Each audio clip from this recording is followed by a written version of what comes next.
Kumusta po kayo? Bago po ang lahat, first things first.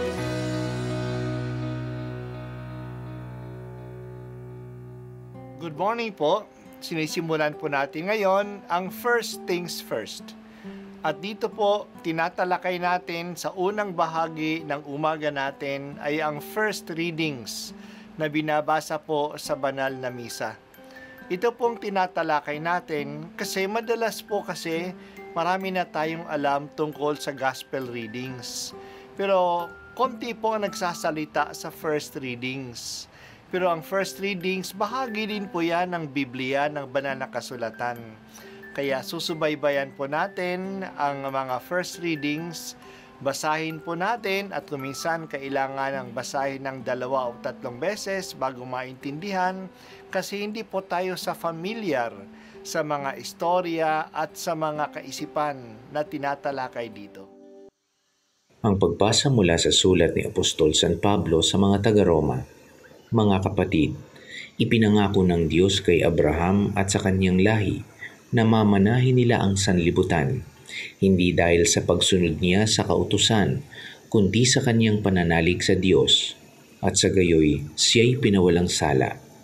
Kaya nga, ang pangako ay nababatay sa pananalig, upang ito'y maging isang kaloob sa lahi ni Abraham, hindi lamang sa mga sumusunod sa kautusan, kundi sa lahat ng nananalig sa Diyos.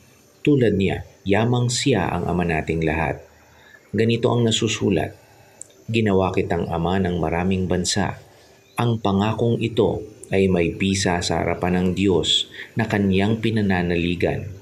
Ang Diyos na bumubuhay sa mga patay at lumikha sa lahat ng bagay, bagamat wala ng pag-asang magkaanak. Nananalig pa rin si Abraham na siya'y magiging ama ng maraming bansa. Ayon sa sinasabi sa kanya, kasindami ng bituin ang magiging lahi mo. Ang salita ng Diyos. Salamat sa Diyos. Si Abraham ay nabuhay ng mga 600 taon bago dumating si Moises. Ang kautusan ng Diyos ay binigay ni Moises sa mga tao doon sa bundok ng Sinai, paglabas nila sa Ehipto. Kaya sa panahon ni Abraham, wala pang kautusan. Paano siya naging kalugod-lugod sa Diyos kung ang paniniwala ay nagiging kalugod-lugod sa Diyos sa pagtupad ng kautusan? Wala pang kautusan. Naging kalugod-lugod si Abraham sa Diyos sa kanyang pananalig na tutuparin ng Diyos ang kanyang pangako sa kanya.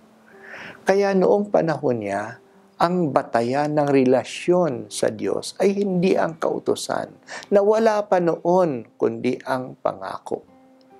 Naniwala si Abraham sa pangako ng Diyos. Nabibigyan siya ng lupa kaya iniwan niya ang lupain ng kanyang mga ninuno sa Haran, sa Syria at pumunta sa Kanaan. Naniwala siya na magkakaroon ng malaking lahi na manggagaling sa kanya kahit na matanda na siya at wala pa siyang anak. Parang itunuturing na siyang patay na. Hindi na siya magkakaanak, matanda na siya. Kasi wala nang kinabukasan na manggagaling sa kanya. Nanalig siya sa pangako ng Diyos kaya siya naging kalugod-lugod sa kanya. Nauna ang pangako kaysa kautusan. Kung ang tugon sa kautusan ay pagtupad, kailangan gawin ang kautusan. Ang tugon naman sa pangako ay tiwala. Manalig na ang pinangako ng Diyos ay matutupad. Kaya mas nauna at mas mahalaga ang pananalig kaysa pagtupad.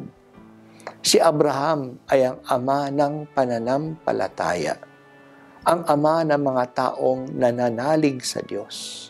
Sundin natin siya.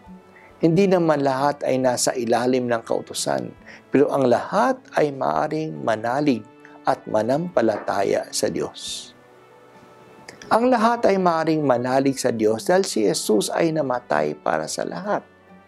Kaya lahat, Griego man o Hudyo, ay maaring manalig kay Jesus at tanggapin ang kanyang pag-aalay para sa ating kasalanan.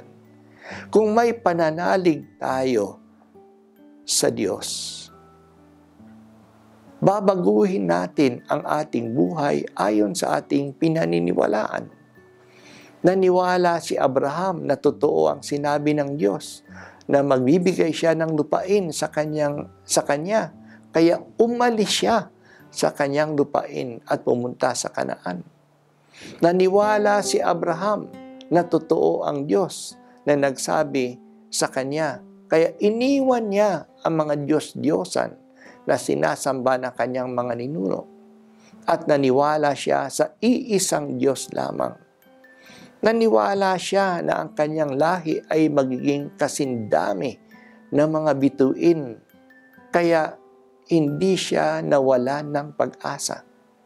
Kung naniniwala tayo na napatawad na ang kasalanan natin ni Jesus, huwag na tayong magkasala. Kung naniniwala tayo sa pagmamahal ng Diyos sa atin, mahalin din natin siya sa pagtupad ng kanyang mga utos. Kaya ang pananalig ay hindi lang nasa isip o nasa puso.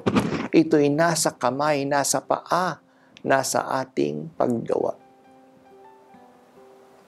Panginoon, nananalig kami sa iyo. Dagdagan mo pa ang aming pananalig. Ito po ang unang pagbasa at ako po ay si Bishop Broderick Pabilio dito sa First Things First.